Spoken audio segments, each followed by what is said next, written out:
perspective, the organisation has never been more relevant than it will be in a post-COVID-19 recovery period. So the first point I wanted to make is that my family has been heavily invested in the Waikato for a very long time. My mother's family came to this region in 1865. My father's family came to this region in the 1880s, and all my family live in the region. My mum lives in Hauraki district. My sister lives in Thames Coromandel. I have another sister in Hamilton, a brother in Waipa district. And after 44 years, Ange and I are leaving Auckland next week and moving to Cambridge. So we very much look forward to becoming Waipa District Council ratepayers as from the 1st of May. So as you can see, my family's been heavily invested in the success of the region, and it's one of the reasons I took the job. The other reason is the clarity of the opportunity, and I've spent 21 years in local government governance across multiple CCOs, and clarity of role is actually quite unusual. In this case, the company's vision is to have Waikato councils working together in the best way possible for the collective benefit of them and their communities, which means less burden on ratepayers, happier communities, and council staff, and more effective councils. So as we've set out in our statement of intent, the organisation really exists to do three things. First of all, to create effectiveness and efficiency gains for shareholders such as you. Secondly, to help increase the influence of the region.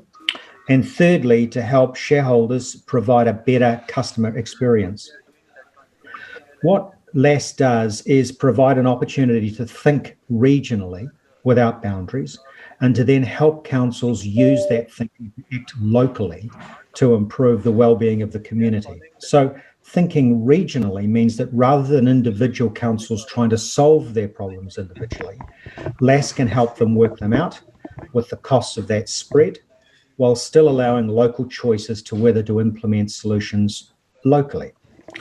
I think that it's fair to say my observation would be that over the years of its existence, the organisation's done a good job, but I think one of the reasons that I've been hired is that there was an opportunity seen to be able to really grasp the company's potential. So when I was hired, the board said that it wanted to undertake a number of transformative projects at pace. And for that reason, we are going to and are driving the organisation harder and faster.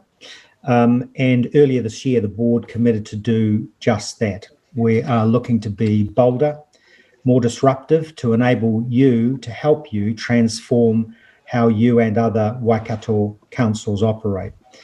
We also won't be afraid of failing, and by that I mean recognising that an opportunity is worth pursuing, as long as we do it fast.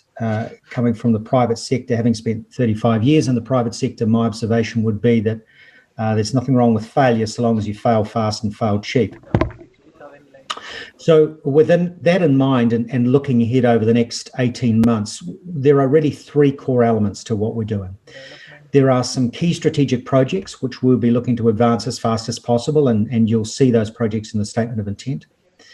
There are some business as usual projects, and in addition, I've asked for a re-examination of some of the work that we're doing to see whether we should stop doing it.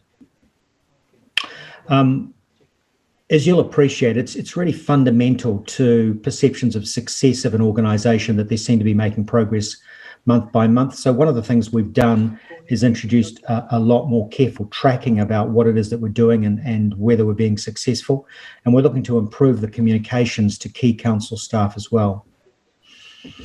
I've said to my board colleagues, and you'll be aware, I'm sure, that that everyone that sits around the LAS board, with the exception of me, is a chief executive of one of the member councils.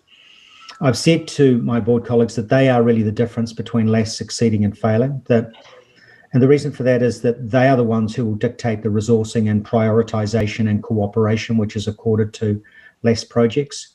And I've made the point pretty clearly that without their total commitment, the organisation will fail, but equally their success, LAS's success will be their success and vice versa. So turning now to what it means for your council, think three things. First of all, you should consider this organisation as an